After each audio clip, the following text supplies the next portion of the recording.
Ready? Let me know when to go. Go. Scores. We back. We back at it, man. Welcome back. Make sure y'all click the channel. Make sure y'all lock in with us. A lot been going on in the basketball world, man. You know we gotta talk about it. You know we gotta talk about everything that's going on. First things first, man. Hey, my fault. That's it, right? We good? We good? Okay, my bad, fellas. Right at it, man. Right, jumping right out. Niko Harrison, man. Niko Harrison has been fired. Been fired from the Mavs. Listen, man, I'm not. I saw this coming. I saw this coming, man, and it really messes up a lot of things here. But let's be clear. He got fired because of probably one of the worst trades in history. Probably one of the worst trades in history. Getting rid of Luka Doncic. You're talking about a generational talent, bro. Generational talent went to the Lakers, where he is balling, flourishing. The Lakers fans excited. Right now, the Lakers is 8-3. The Mavs is 3-8, and they traded him for Anthony Davis, who was not playing right now. And we was all hoping that he would save the day by drafting Cooper Flagg. Cooper Flagg is over there, and Cooper Flagg is not no Luka Doncic. Don't get me wrong. I think he has tremendous upside. I think he'll be great later on, years to come. But Luka Doncic is a 5-time All-NBA player. Even if you say he's overweight, he was drinking too much, no matter what you say, he was still putting up numbers. Just 2 years ago, they were in the finals because of Luka Doncic. Not because of Kyrie Irving. Kyrie Irving had a big thing to do with it. But the main player was Luka Doncic. But, you know, that job as a GM is pretty tricky because the GM is pretty much the face of the organization, but he doesn't call all the shots. You know, there's a lot of rumors on the backside of this where the Dallas Mavericks want to move to Vegas. They want to have like a casino. The people wouldn't do it. So there was people behind the scenes who made the call on trading Luka Doncic. You can't believe that Niko Harrison is the only person who makes that type of decision. It's not true. So, but because he's the face, people are getting billboards saying fire Niko. People are outside of the arenas saying fire Niko. So of course you gotta fire Niko.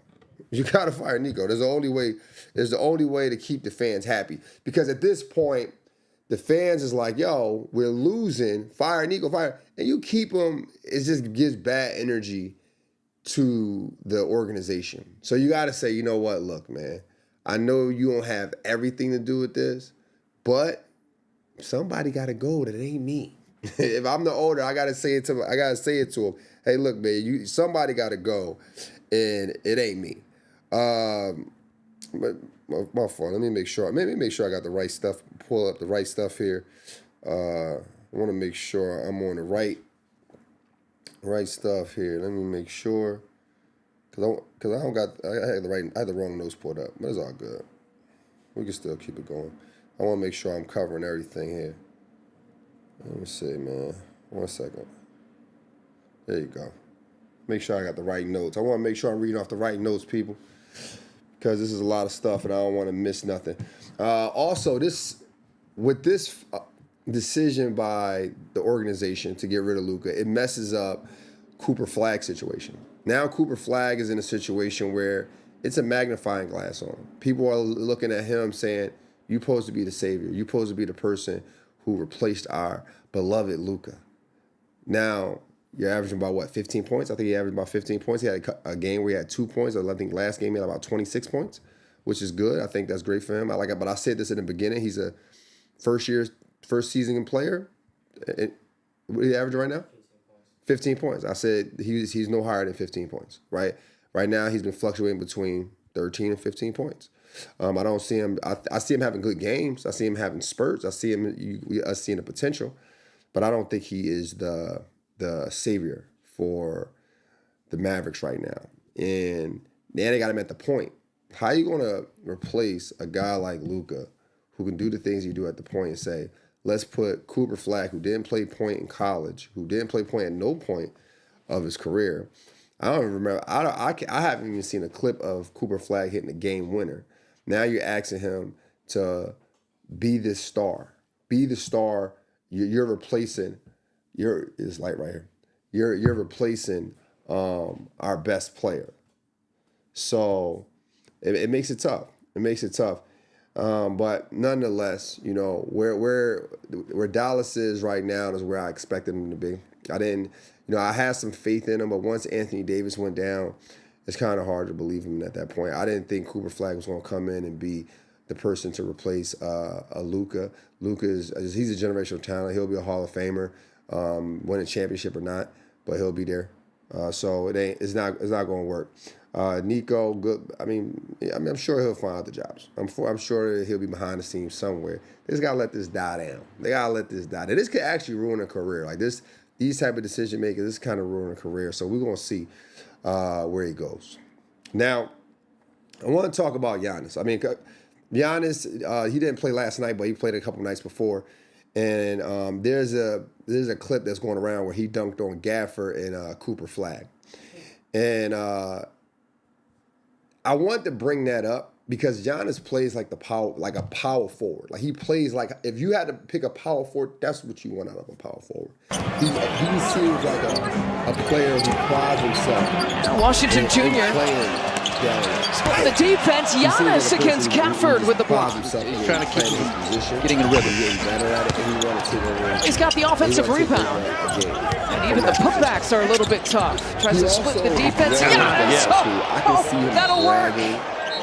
Just takes it out on the basketball. Like him putting the Bucks on his back single-handedly and getting through some playoff games if healthy. And if, of course, his teammates definitely need to hit shots. But Giannis is definitely a generational talent where the power forward position is, I believe he's number one at it. I've had people in my comments say he's not better than Charles Barkley, which is insane. You talk about a 6'5" versus a 6'10", 6'11" player who can run the court, dunk, and he had a game winner earlier this year too. So he's not no slouch when it comes to shooting. I think he's better than Tim Duncan as well. Tim Duncan won 5 rings, which is applauded, but at the same time, he won it averaging 21 points in a great system, being coached by amazing coach in Greg Popovich. Giannis won a championship averaging 33, 35 points. You don't know if Tim Duncan can average 35 points night in and night out. He scored 50 points in a closeout game. You don't know if Tim Duncan can score 50 points in a closeout game. You know he can be coached. You know he can hit some big shots. But you don't know if Tim Duncan can do that. I like Kevin Garnett over Tim Duncan as well. That's just my opinion. Garnett came out of high school, had to figure it out. And if you go look at the head-to-head matchup between Tim Duncan and Kevin Garnett is like, 1 rebound behind, I believe. Kevin Garnett's raw. He's more versatile. I like Kevin Garnett over Tim Duncan. So I got like Tim Duncan like number 3 in power forwards. I got Giannis number 1. Cade Cunningham. Excuse me. Cade Cunningham, again, another player didn't play last night, but we got to talk about the 45 points on 46 shots, triple-double. A lot of people are saying, they're frowning upon it. They're like, but he shot 46 times. I could have did that. No, you couldn't have.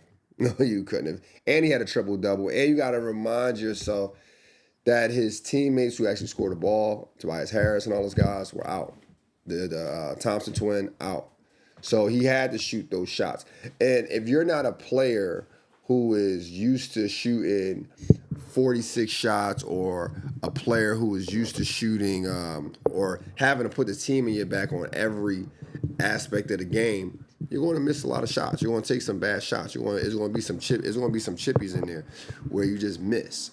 And I think that's what you saw to Cade Cunningham. Cade Cunningham, he's not a 45-point scorer every night, so he just stepped out of his comfort zone. But nonetheless, he actually held it down. So I gotta respect that. People are kind of like not giving him his props because how many shots he took. But I give him his props. I think that's hard to do. I think it's hard to put a team on your back, man. But he need more to win. Right now they're number 1 in the East. People are saying like, yo, is they a championship team? I don't think they're a championship team yet. I think that he needs another score. He needs another score. I think they can play championship basketball until they run to another team that's playing championship basketball. And so we're going to have to see. We'll see what they do against with teams like the Knicks.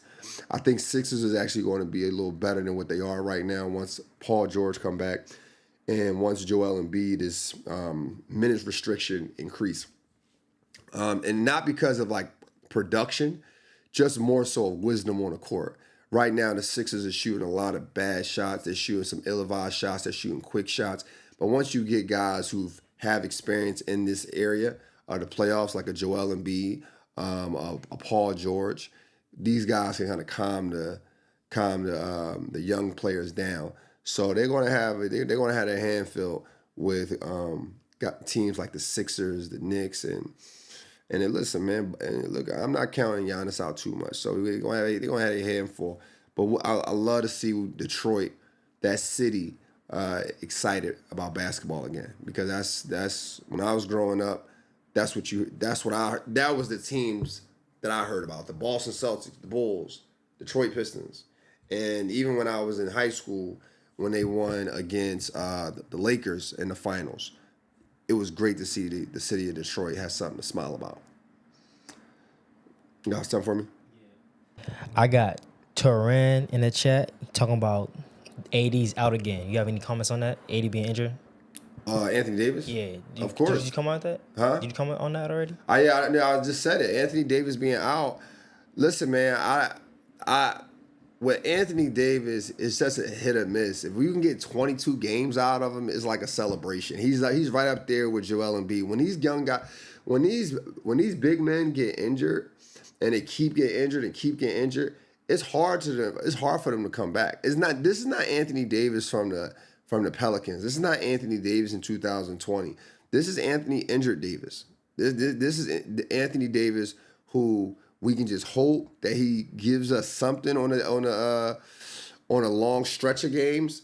But again, the Mavs doesn't look good with him. Not to say with him, but the Mavs just doesn't look good trading him for Luka. And now he's sitting out, and now the Mavs are 3-8. Nah, I don't like it. I don't like it. But what you gonna do with him? Who you gonna trade him for? I mean, what value do we have in the market right now? Because you're not going to get the Pelicans. I mean, you want to trade him for Embiid? I mean, that's just trading water for water at that point.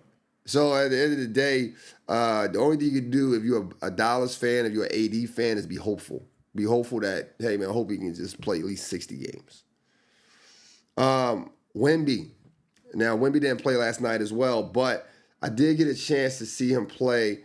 When he scored 38 and he had 12 rebounds. Man, listen, bro. Listen. This man is pulling up on fast break, shooting threes, ISO game winners.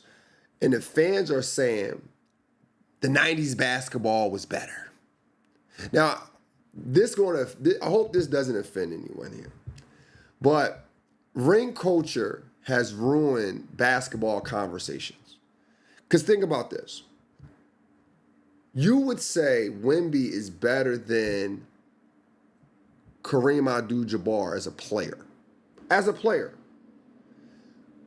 But you would still rank Kareem Abdul-Jabbar above Wemby because of rings. Now, is Kareem Abdul-Jabbar a better player, or is he a more accomplished player? So we get into a space where we're like looking at these guys 7'5", dropping 38 points on all levels, not just in the post, not just running hook shots. We talking about using his handle, creating space, ISOs on the block, the whole nine. And you're like, Kareem Abdul-Jabbar won 6 rings. He's just better. Nah, bro. Nah, this is a different type of player right here. This is a LeBron James type player. When I say a LeBron James type player, I mean prototype. We still haven't found that 6'9", 240 guard who has speed, who can pass, who can put the ball in the hoop, can make everyone around him better and rebound at the same time for over 20-something odd years. We still haven't found that player. And I don't think if Wemby can stay healthy throughout his career, I don't think we're going to see another Wemby. A 7'5" doing what he's doing. And man, don't let him get some muscle. And it's going to happen. It's going to happen. Like KD came into the league. He was also a little smaller, but he's not the biggest person now. But over time, your body, mentally, you get comfortable with the contact of NBA play. He's going to get comfortable with this. He's going to get comfortable with the double teams. He's going to get comfortable with the physicality. He's going to get comfortable with it over the years. So when that happens, I don't think you'll ever see another Wemby. I don't think you'll see another Wemby in the things that he can do. It's just different, man. It's just different. And I also think that they're in a good position as a team. When I say a good position as a team, I mean, are they a championship team? De'Aaron Fox is back. If De'Aaron Fox, he's also a veteran. De'Aaron Fox can turn it on. I think they up there. I just don't know if they can compete with the OKC Thunder yet. I don't know if they have the maturity yet. I got to see it. But if Wemby wins a ring, it's over. It's over. We in a whole different conversation. I remember when Tracy McGrady and Kobe Bryant, Allen Iverson, all those guys around 09, 2010, I'm not going to say they was fading out, but they were household names that's been in the household for a long time. And guys like Kevin Durant was coming up, D Wade, Carmelo, all those guys was just, they start getting in the driver's seat. This is that new class, that Wemby, that SGA, that Anthony Edwards. This is the new class to say, this is a style now. This is a style of play. And I think Wemby going to open up a new style for not only the NBA, but coaches below the NBA, youth basketball, high school basketball. When you see a tall kid who's linking, they walk into a gym, you're not going to say, let's put him down low. Let's go, let's put him, let's make him the center, let's have him grab rebounds. If you're a trainer, you're going to start training them, yes, to score around the rim, but at the same time be able to put the ball on the ground as well, because you're seeing guys like Wemby do what he's doing. And you want to prepare him for the future. But nonetheless, let's get into it. Let's get into the games last night.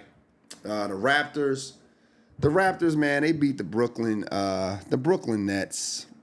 Earlier this season, not say earlier, it's still early in the season, but a couple weeks ago, I said the Raptors will be a great game to take your girl to, because the ticket's gonna be cheap. It's not nothing to see there. But I'm watching them a little bit, and I don't think those tickets gonna be cheap for too long. I don't think they're not gonna be cheap for too long. I like Barnes. Barnes, he's a guy. He can get you a triple-double. He can get you a triple-double on a good night. Ingram, he just wants to score. You had Emmanuel, what's his name, Quickly? Yeah, my man Emmanuel Quickly. He played well last night. He had about 24, 8 rebounds, 5 assists. You got about 4 scorers on that team. If they can put it all together, though. Right now they play individual. They can put it all together. RJ Barrett, if we can just get him in a defensive role. I don't like him shooting. I just don't.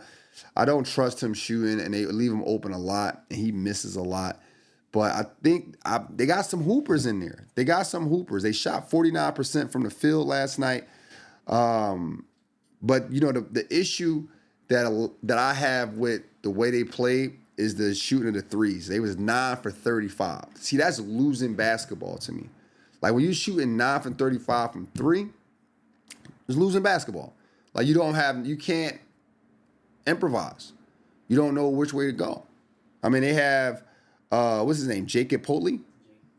Jacob Polley. I'm bad with names. You gotta forgive me. He had 12 points and 10 rebounds. They need more out of him. The reason why I say they need more out of him, they gave up a lottery pick for him and just extended it. I just gave him an extension on his contract for $150 million. You out here doing 12 points and 10 rebounds? 12 points and 10 rebounds? Nah, we need more out of you. We need more. I think Barnes is a tougher player down low than him, and but we got to get the money worth out of him. Brooklyn, it was Biggie night, baby. You know, I grew up in the Biggie era, man, and I'm actually happy to see like the world is still celebrating his legacy. You know, Biggie is he in my top 5. I love, when it comes to rap, I love storytelling, and obviously people could say like Slick Rick. Slick Rick was an actual really good storytelling, but when it comes to rap, I like for guys to actually paint pictures in my head. And Biggie was one of those guys. I'm thinking of the name. I got a story to tell. I got a story to tell, or Life After Death. That's one of my favorite storytelling songs. Warning by Biggie, one of my favorite storytelling songs. So to see people, he's still celebrated after so many years, that means a lot. That means a lot, man. So shout out to the Brooklyn Nets for doing that. The Brooklyn Nets, they have some players, but they're not.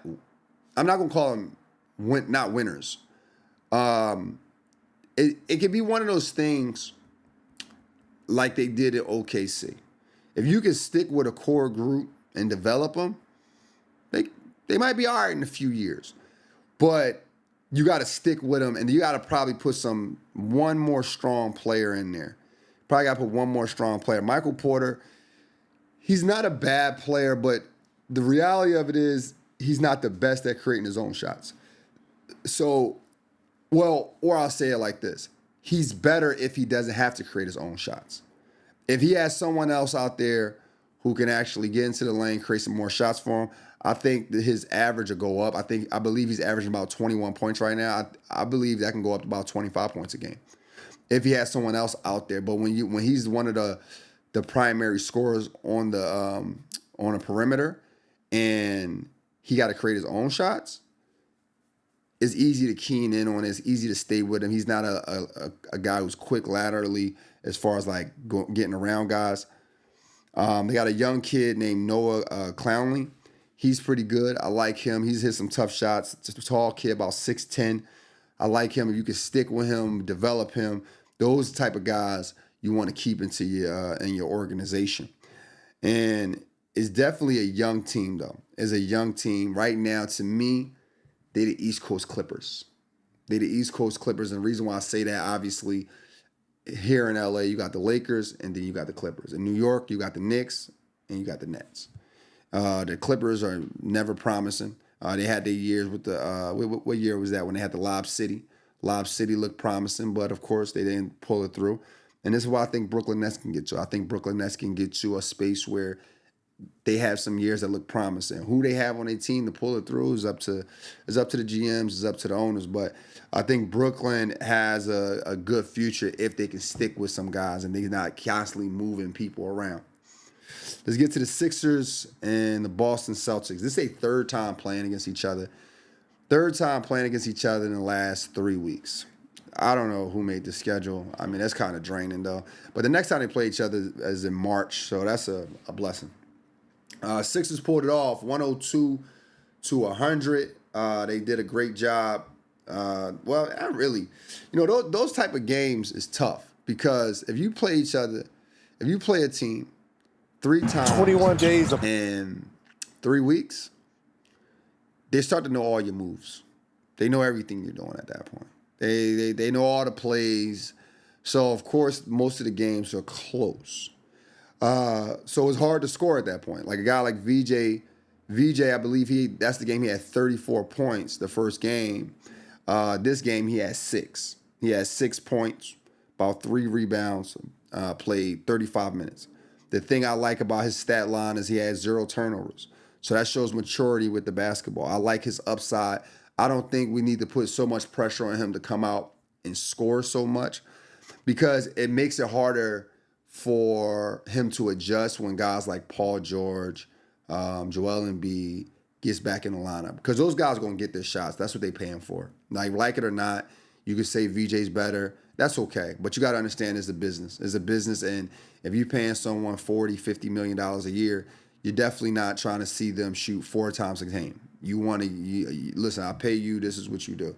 And you don't want VJ to feel like, yo, I got to live up to this hype. I got to live up to this standard, the status that they're putting me at. They say I can average 18, I can be a rookie of the year. Let me try to go out for that every night. And then also, it's not a bad idea to keep Paul George and Joel Embiid out right now, because you want to give these young guys some room to grow. Because I believe the Sixers are going to go deep in the playoffs. And the last thing you want to do is have the Sixers young guys start learning on the fly. Not the right time to learn. So let these guys take their growing pains now, and then they're prepared for the playoffs. Maxey, one thing I like about Maxey, but also can hurt Maxey in the long run, is he shoots that ball quick. I was watching some of the game last night, and there was one possession where he just pulled up on a fast break, and it was 22 seconds left in the shot clock. Like, there are time and place for that, 1,000%. But he's always looking for a shot. He's almost always looking for a shot. And playoff time come, he gonna need some maturity with this. What's up, scorers? I just want to stop it to let you basketball more than VJ. I think VJ will bring it up, but Maxey will have the basketball more than VJ. So I think he needs to definitely slow down just a tad bit. Here's big time out. Kelly Oubre is the key piece. I definitely did a shout out for Kelly Oubre a couple weeks ago. He don't get enough credit. You know, you're talking about a guy who's averaging 17 points, I believe. I think he's still averaging 17 points. I know the last I talked about it, he was shooting about 54% from the field, 41% from three. He's a vocal leader out there. He takes on the challenge of guarding the toughest players. Last night he hit a big time shot, a big time putback. So he's always crashing the board. He's always there. He's also another key piece to that team. So you definitely want to make sure that you keep guys like him happy. He get his shot over the time. Jared McCain, the way he's playing, the way that knee brace look on his knees, I don't really see him being who we thought he would be. You know what I mean? Like, I don't really see it. Not to say he wouldn't be who we thought he would be. Let me take that back. Last year, he averaged about 20 points after playing 23 games. He looked like he was going to be the rookie of the year. People have asked me how you feel that Jared McCain is going to fit in. I don't think he needs to be the 20-point scorer that you think he needs to be. I think right now you give him some spot minutes. You let him get in there. And if he's hot, he's hot. If he's balling, he's balling. But you don't got to look for him to get 20 points, because you have that in a VJ Abcombe. You have that. It was another kid last night with his name Edwards, who I believe had about 22 points off the bench. You have that in, what's his name, Wayford? What's my man name? Wayford had a triple-double the other night. I'm bad with names if I don't have it written in front of me. I don't have no teleprompter here, but just vibe with me. Vibe with me. But you don't need that. Like, you don't need Jared McCain averaging 20 points. You got a Paul George who's going to come back. Joel Embiid, although he's on minute restrictions, he's still grabbing 26 points in 29 minutes. So he's still balling. So we don't necessarily need Jared McCain coming in saying, okay, let me get back to what I was doing last year. Third time, okay. Boston Celtics, again, you know, I hate to feel like I'm picking on players, right? Like I said about Pritchard. Pritchard is a really good player. I think he's a really good player off the bench, but it makes sense why he's not coming off the bench right now, because they need another scorer in that second lineup. They need another scorer. Last year, if you had Jason Tatum, you had Derek White, you had Jaylen Brown, all in the starting lineup, right? But they all wouldn't go out at the same time. So if Pritchard comes on the court, you still have one of the three scorers on the court with him. Now you have Jason Tatum out, and one of those guys got to come out the game. Derek White got to come out the game. Jaylen Brown got to come out the game. So you need someone with some maturity with the basketball and someone who can hit shots. I think Pritchard has proven that. That's why they gave him a Six Man of the Year award. But at the same time, he ain't shooting well. He ain't shooting well right now. He's going through a shooting slump. I think last I checked, he was like 19% from three, and he's shooting about 8 threes a game. I like to see Anthony, what's his name? Anthony Simons in there. But Anthony Simons, they need him coming off the bench to be that dynamic scorer. They need someone to hold that second unit down. Where am I? Everyone was saying. Jaylen Brown. But you know what? And just going on to Jaylen Brown. Jaylen Brown, some people say he's not playing well. I think he's playing how you want him to play. I never seen Jaylen Brown as this like superstar. I never seen him as a person who can put a team on his back and say, let's go. But I do see him as a person who can have hot games. I do see him as a leader out there to some capacity. So him shooting 20 shots a game is necessary, and I can respect that. I understand that. I want Jaylen Brown to shoot that many shots, especially with him being the Finals MVP a couple years back. He needs to be shooting the way he's shooting, but I also don't expect him to hit every shot, hit majority of his threes. I don't expect that. I don't expect him to beat everybody off the dribble, because I didn't see it before Jason Tatum went down. So I don't expect to see it now. In fact, I expect him to take more bad shots. I expect him to struggle a little bit more, because now he is the vocal point of the offense versus like having a Jason Tatum out there who can do a little bit of everything and keep the defense off balance. And when he has the ball, he attracts a lot of attention and gets to Jaylen Brown. The way Jaylen Brown is playing right now, I don't mind it. I think he averaged about 26 points right now. He's averaging about 26 points right now, right?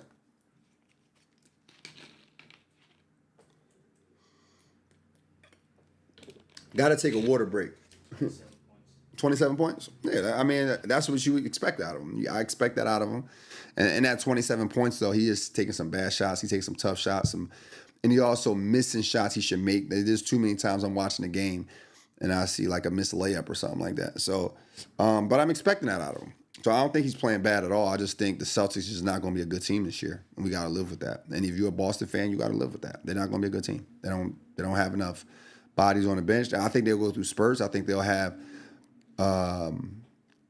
days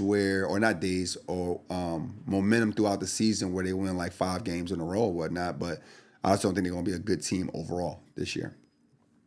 Knicks versus the Grizzlies. How you feel about the Knicks, E? Like the Knicks, bro? I'm a fan of the Knicks, especially a fan of Jalen Brunson. Jalen Brunson. Was Niko Harrison, was he responsible for the Jalen Brunson trade too? Last I checked, he was around for that Jalen Brunson trade. Sheesh. Yeah, they got it. Fire Niko. No, I'm joking. The Knicks won 133 to 120 over the Grizzlies. Knicks look, man, it's really early in the season. As a person who understands this, because I played basketball, I played at the college level. I also coach basketball. I've coached every level with the exception of pro. I'm telling you, in the beginning of the season, is always tricky because you can have a lot of momentum and then that changes. Because all it takes is for the Knicks, all it takes is one injury. All it takes. Jalen Brunson get injured, God forbid, of course. Where does the Knicks go from there? Cat get injured, where do they go from there? These are big portions of their offense, and but right now they ride high. They look like they want to win the East. They look like they want to win it. They're the most experienced team in the Eastern Conference right now. They were the only team that stayed together, added Clarkson to, give you some more buckets off the bench. But they stayed together. They stayed together for the last, it's my fault. They stayed together since last year, of course. And they made it to the Eastern Conference Finals. The Indiana Pacers was down. The Boston Celtics is down. The Bucks, they got past them last year. So I think they can get past them again. I think they got a strong argument of winning the East this year.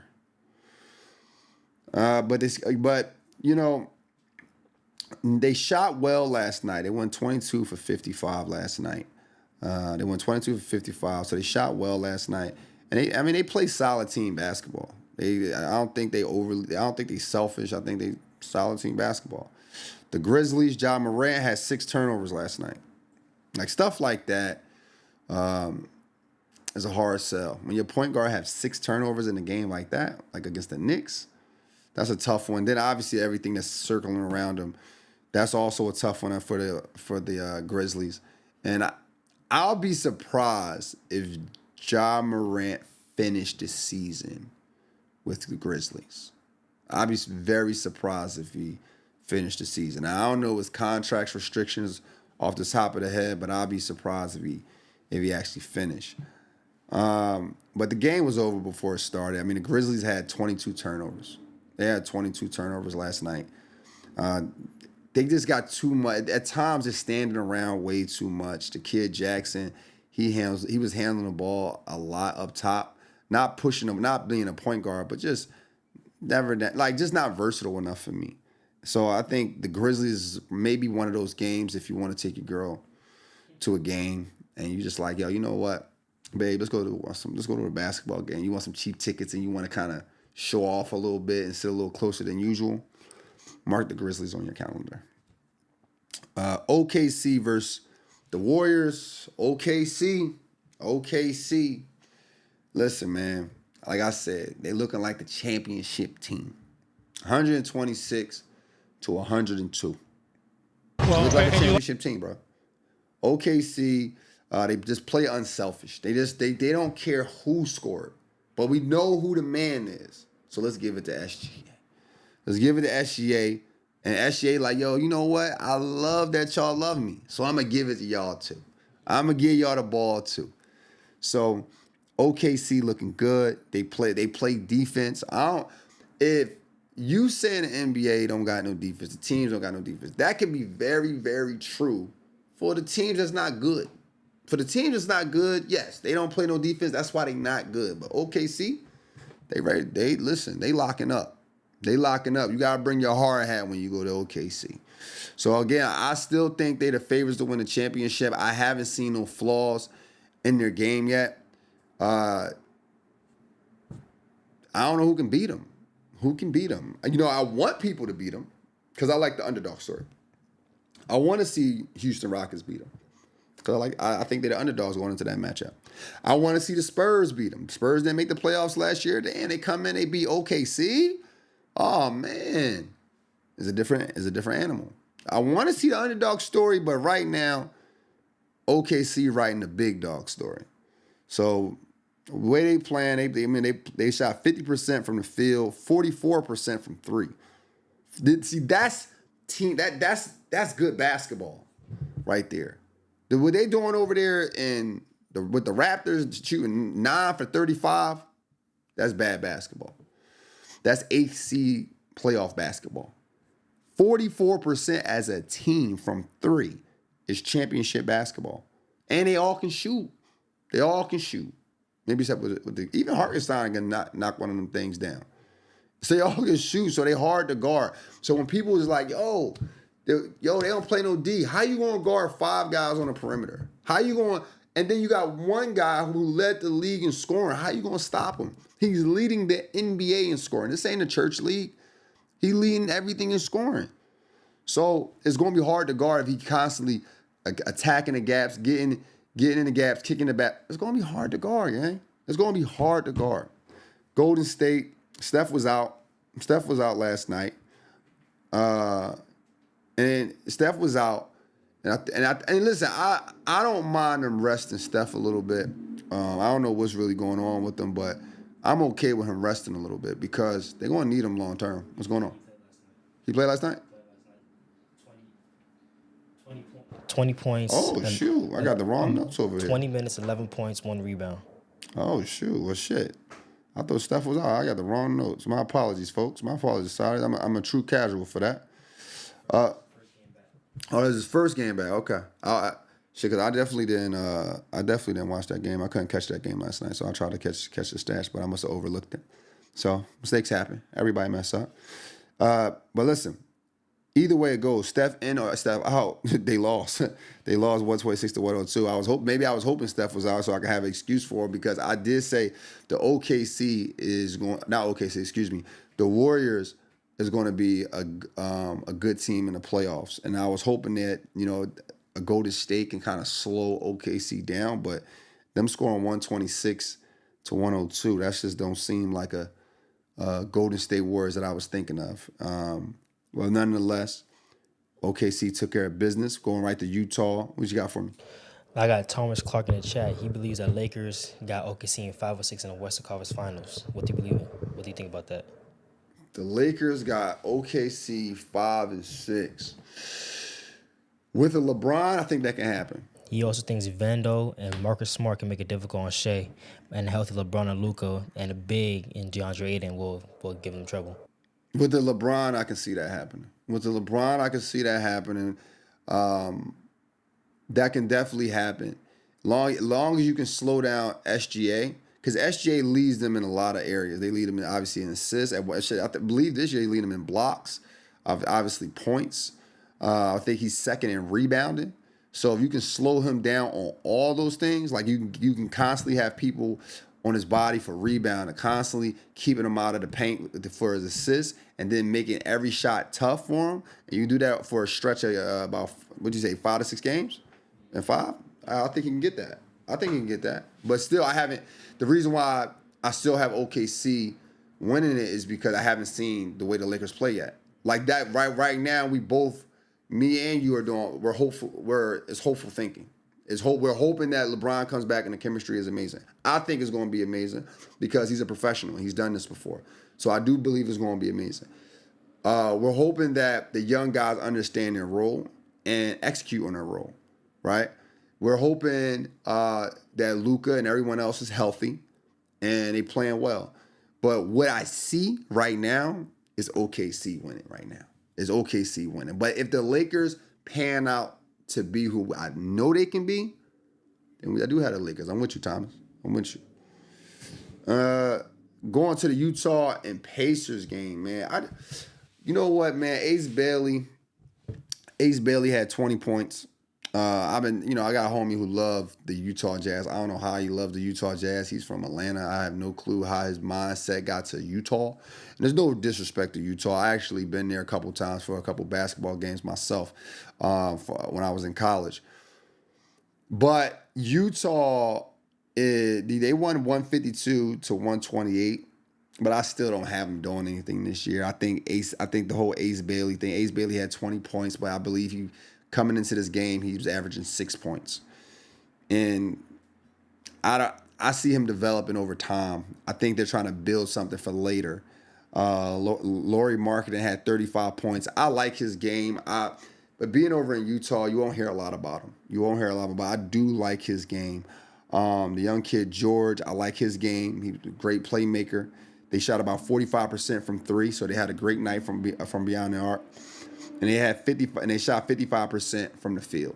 So they had a great night. But they had a great night against a wounded Pacers. Pacers are probably the most wounded team in the NBA. They go from the finals to where they are now. I believe nobody scored. Maybe let me double check. But I know last night they went 10 for 37 from 3. 10 from 37. And, yeah, the Pacers. And I don't think they had anybody who scored over 12 points last night, 14 points last night, right? Did I look at that right? I got Siakam for 27. That's right. Siakam did score 26. I thought he had 26 points. 25? Okay. I thought I saw nobody. I didn't see nobody. But maybe I saw Siakam later and while I was looking at the stats. But, you know, I see them having a tank season. I don't think Siakam is going to put a team on his back. I don't think he's going to carry those guys. So it is what it is. But we all know the reason why. Like, they don't got their point guard. And they also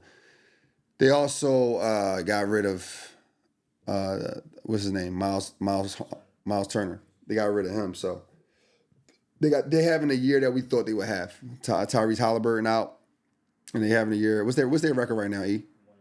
They 1-10. I expected that. I didn't think they was going to do anything outside of that. Going to the Kings versus the Nuggets. Kings versus the Nuggets. I did watch that game, though. I did watch that game. And here's the thing. When it comes to watching games, I got to watch all these games the next day. So while everyone is like sleep or maybe at work, depending on what time zone, I got to watch some of these games the next day. So I got to get up early, around like 4, try to watch all these games. Like if they was on NBA TV, of course. So I'm trying to catch all these games. But one of the games that I did catch after practice, I do coach. I coach, and sometimes practice ends late. I got to talk to the players. Some of the players want to stay and work out. And I want to give my full attention, so I'm not watching on my phone. But I got a chance to see the Nuggets and the Kings play. And the Nuggets looking good. Nuggets won this game 122-108. At halftime, I believe it was like a 4-point game. You know, I thought the Kings were going to make a run, but Nuggets shut that down. Right now, the Nuggets is 8-2 in the season. And, you know, I'm just looking at Nikola Jokic, and he always looked like he'd rather be somewhere else. I think that's what makes his game unique. Like, I think that's what makes him a little bit unique to everyone, because he's like always kind of even keel. He's not overly emotional, maybe with the refs here and there, but for the most part, you look, just watch a game and just look at his facial expression. He looked like one of those guys that goes to work and just constantly keep checking the clock. That's how Nikola Jokic look in the game. Like, what time is it? Dang, it's only third quarter? Shit, man. I thought it was maybe fourth. But he almost had a triple-double last night. 35 points, 15 rebounds, 7 assists. He definitely plays amazing all the time. And like I said earlier in the show, ring culture, it disrupts true basketball conversation, because obviously, you know, he's a great center, but we won't rank him higher than other centers because of they have rings. They have more rings than him. But I say he's up there. I don't put him ahead of Shaq. I don't put him ahead of Hakeem.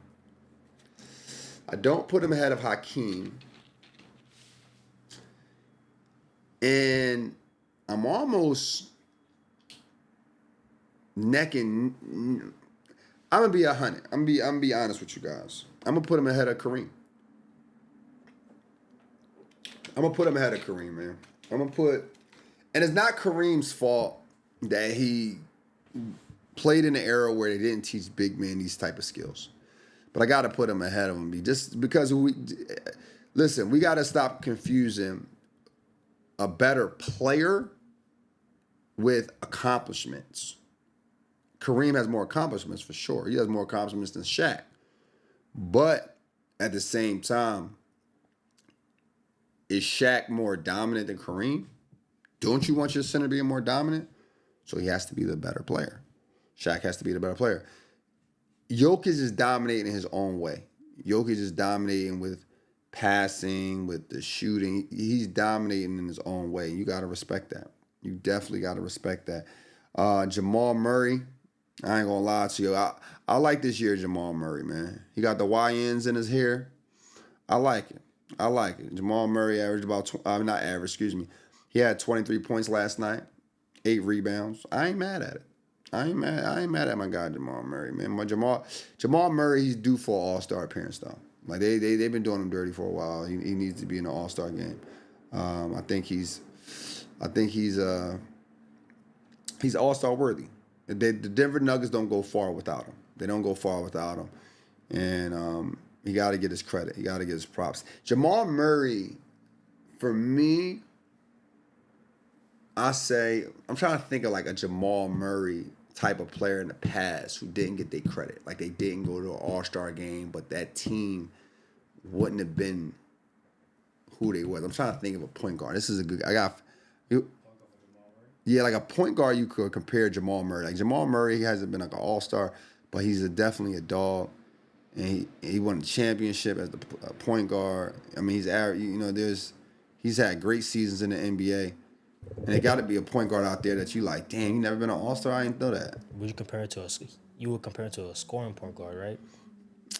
Yeah, but I feel like every scoring point guard has been to the All-Star game.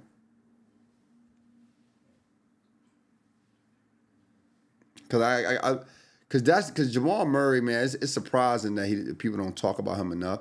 I mean, he got to be one of the only scoring point guards that got a signature shoe and don't got an All-Star game. Like Jamal Murray, ain't signing New Balances or some shit. Well, he don't have a signature shoe. He just signed a New Balances. Yeah, so I mean, he got a sneaker deal. Shit, I ain't gonna put him in an All-Star game. Disrespectful. I saw Mike Bibby. Was he a scoring point guard? So my guy here, he's young. He don't know. Actually, Mike Bibby, he wasn't a scoring point guard. He was a floor general, but he can put the ball in the hoop. He can hit some shots. My guy here, young, he ain't see Mike Bibby play. But Mike Bibby, you wouldn't want to leave him open for three. When they needed a bucket for the Sacramento Kings, he can deliver. Or when they needed a play made, he delivered. He's similar. He's similar in ways, just shorter. He's just a shorter guard. Jamal Murray, man. I'm trying to think. Y'all drop it in the Y'all drop it in the chat. Who Jamal Murray? No, not Andre Miller. Not Andre. Andre Miller wasn't a scoring guard. Andre Miller was a smart guard. He was a smart guard for sure. But he could. Jamal Murray is definitely more. He definitely have more tools than Andre Miller on the court. But y'all let us know in the comments, who does Jamal Murray remind you of when it comes to point guards who don't get their credit?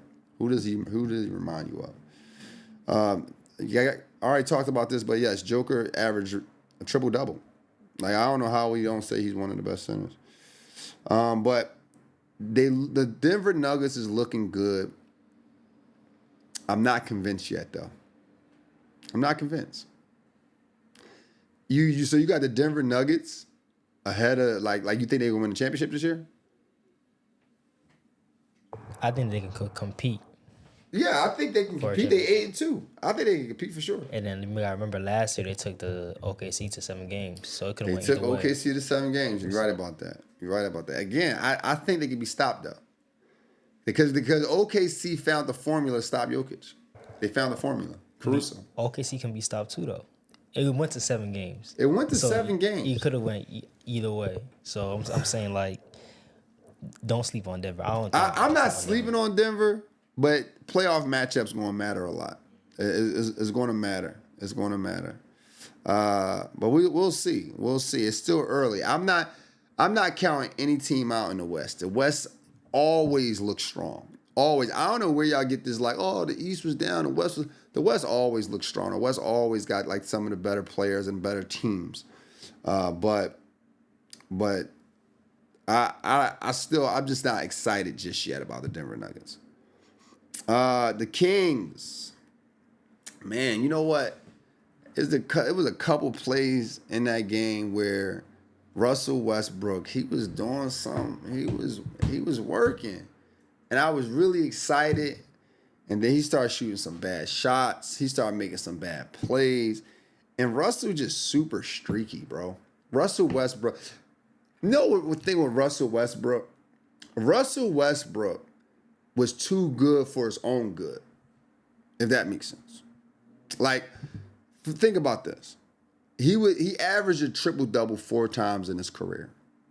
So every time he goes to a team, every time he's in a game, we think we're going to get that player, but we're not going to get that player.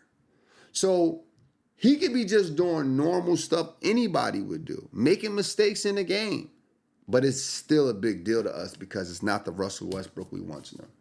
I feel the same way about LeBron as well. He's no different. Those guys were too good for their own good. Because now you don't have a medium. You don't have a middle ground. You don't have a middle ground to their game.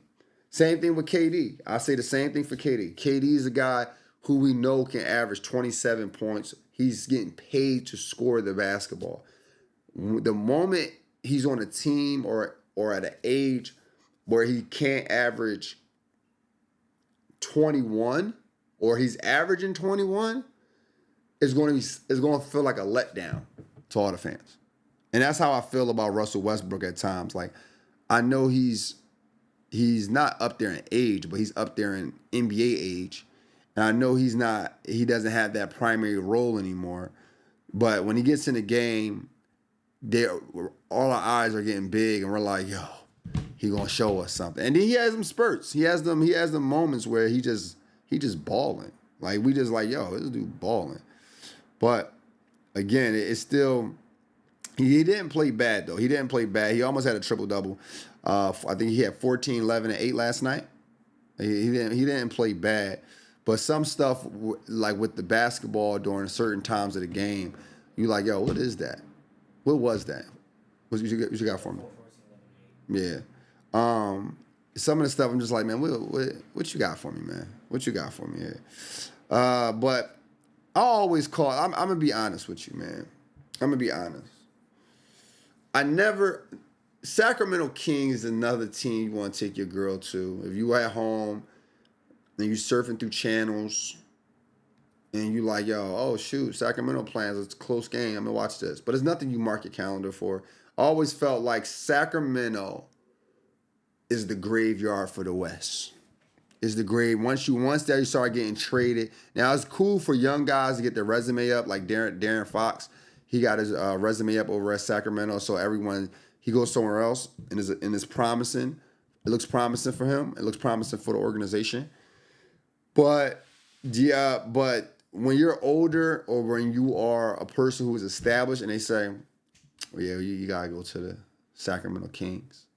It's like, all right, well, we don't see, no other team see your value anymore. Like DeMar DeRozan, great player. But guys is like, you know what, bro? Where DeMar DeRozan going to go and be who he was? You know what I mean? Like Zach LaVine, where he going to go and be who he was?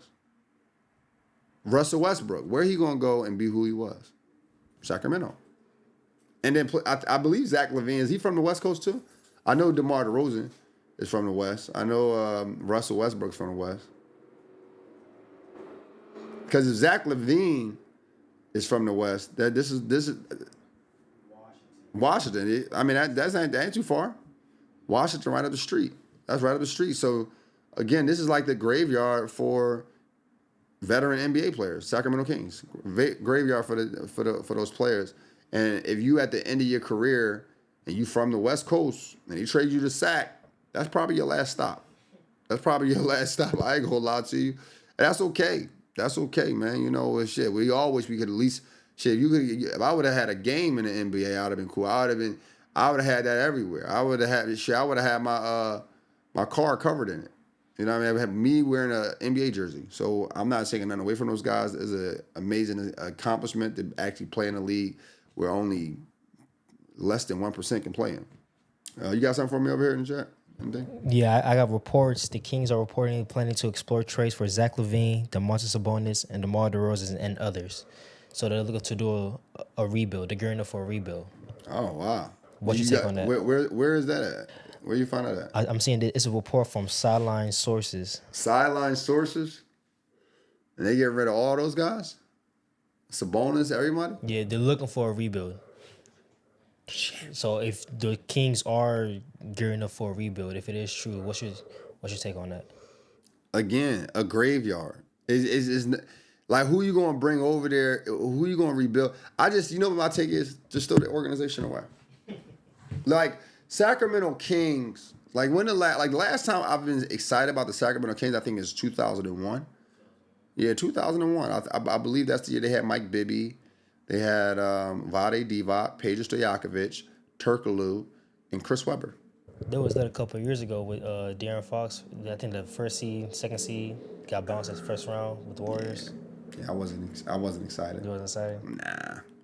Now, like, see, I'm not really excited with young guns. Like when it's like young guys in there, young guns, and they don't got no senior, like they don't got no veterans on the team. I'm not that excited about it. It's like one of them things that can kind of be like, got it, we got you. You know what I'm saying? You think they should leave Sacramento? Yeah, I think they should give somebody else a chance. I think the West Coast has enough teams. Sacramento is like, is like the pit stain of the West. Yeah, you got that little sweat pit stain under your arm. Just like you know what I mean? Like it's like certain cities just like, like you know what I mean? Nobody like Delaware. You know what I mean? Like Delaware.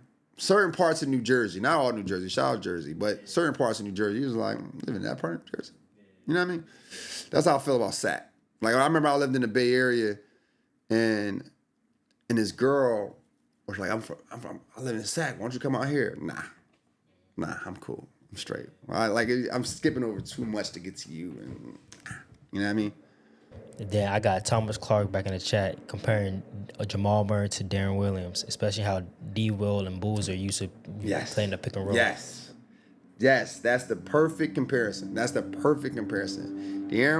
Williams, but Darren was an all-star though. He was an all-star. Yeah, I believe he was an all-star. But that's a good comparison because he was a really good guard. Darren Williams was nice in Illinois. He was nice for the Utah Jazz. He wasn't that bad for the Brooklyn Nets either.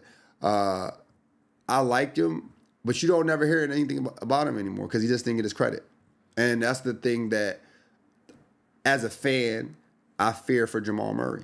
Like he was the starting point guard for a championship team. He might not get his credit when it's all said and done because it's not gonna last forever. Just it's a way. You know what I mean? But shout out to Thomas, man. Shout out to Thomas, bro. I appreciate you staying tuned, staying locked in, constantly interacting with the chat. We appreciate you, gang. Last thing on the list, Sebastian Telfair moving back to the projects.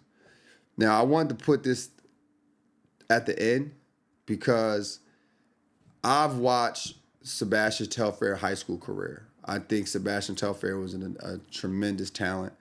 One of the only guards at that time, like him and like Lou Will. I mean, they didn't come out at the same time, but him, Lou Will, Deshaun Stevenson were guards that was under 6'3", 4, or whatever, and he was able to make it to the NBA out of high school. Him and Monte Ellis as well. And I always liked Sebastian Telfair's game. I didn't think he should have been drafted before Jameer Nelson, but that's another story for another day. But to see him go through his struggles and to see him struggle where he is definitely heartbreaking. And I wanted to lead this at the end of it because it's a good example of understanding when you riding high, always know that you can always go down. And you want to preserve some money. You want to preserve your attitude. You want to preserve friendships, relationships. And I don't know Sebastian Telfair personally. I may have some friends who know him, but we probably never ever talked about him. I got some friends out in New York. But just looking at Sebastian Telfair's interviews, like just his interviews, I watched one interview, I think it was on Vlad TV with him and his brother. And just the way they was kind of blaming everything on Adidas, they was blaming. And even if that's the case, right? If Adidas messed your money up or whatever, if you're not in position, if you don't have the money to really go to war with them, or you in a vulnerable position where you need the money, gotta be quiet. Gotta be quiet. You got to know how to play the game to change the game. You just can't go in there or get out there and say, "Oh, Adidas owe me money. F them." You can't do all that. Can't blame a bunch of people. You can't blame a bunch of people for your mistakes.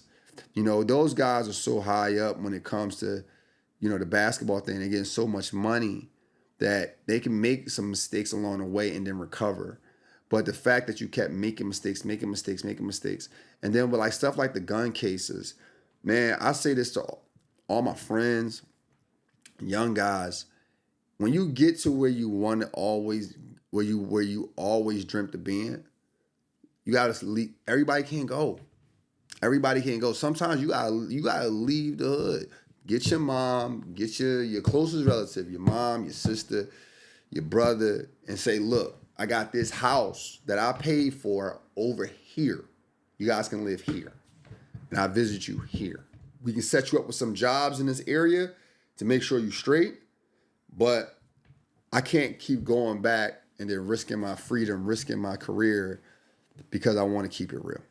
And Sebastian Telfair, in some regards, is an example of that. He's an example of what it looks like when you taking some missteps. You talk crazy about these major corporations that invested in you. Because that's where I first saw Sebastian Telfair. He was McDonald's, ABCD camp, Adidas ABCD camp. He was on a Slam magazine. Then I actually seen him in person for I forget what high school game he was playing, but yeah, I mean, this is an example of that. This is an example of that. So make sure, if you're young, older, whatever, make sure you use that as an example. But I think he will bounce back. I believe he's going to jail for about 6 months. And, 6 months, hopefully get his mind right in there, strategize, make his plan. And when he come back out, he busting moves and he can tell a story in a different way. And we can see him overcome these challenges. That's what I really like to see. I like to see these guys overcome those challenges. Like, I ain't gonna lie to you. When Lamar Odom was caught in that brothel, and I believe he had like a seizure or a heart attack or something like that, I really wanted to see him come out and do something special afterwards. I'm not saying he didn't do anything special. I'm happy to see him alive. I'm happy to see him having, I've seen him on a couple of reality shows or whatnot. But I really like for those guys when they have this trouble or these problems and it's in public, I really want to see them come out and show a different side of them and come out on top so they can inspire the people who followed them all these years. And that's all we got for the day, man. That's all we got for the day. Listen, man, I appreciate y'all tuning in. I appreciate the love. I appreciate the support. Make sure you guys go to our merch page, goesactivewear.com. Use Real Hoopers at checkout. Receive 25% off. And remember, man, look, the casuals going to hate it. Stat geeks, they're going to debate it, but the real hoopers understand. Welcome to Score Society. How you like that new close out? I got somebody else? Yeah, we can do shout out. Yo, shout out to the chat. Jerry Housey, I seen you in the chat. Lewis, Jerry, what's up, my boy? Lewis, I see you in the chat. Lewis, what's up, big dog? Kevin, I don't know how to pronounce your last name. And then Marcus Thomas as well. Shout out to y'all. Shout out to y'all, man. I appreciate y'all staying locked in, tuned in, man. We're going to keep growing and make sure y'all share. Pause. Make sure y'all share. Make sure y'all like, subscribe, do all those good things. I'm trying. We definitely going to blow Score Society out. We're just going to be the top hoop brand in 12 months. Mark my word. I'm good here.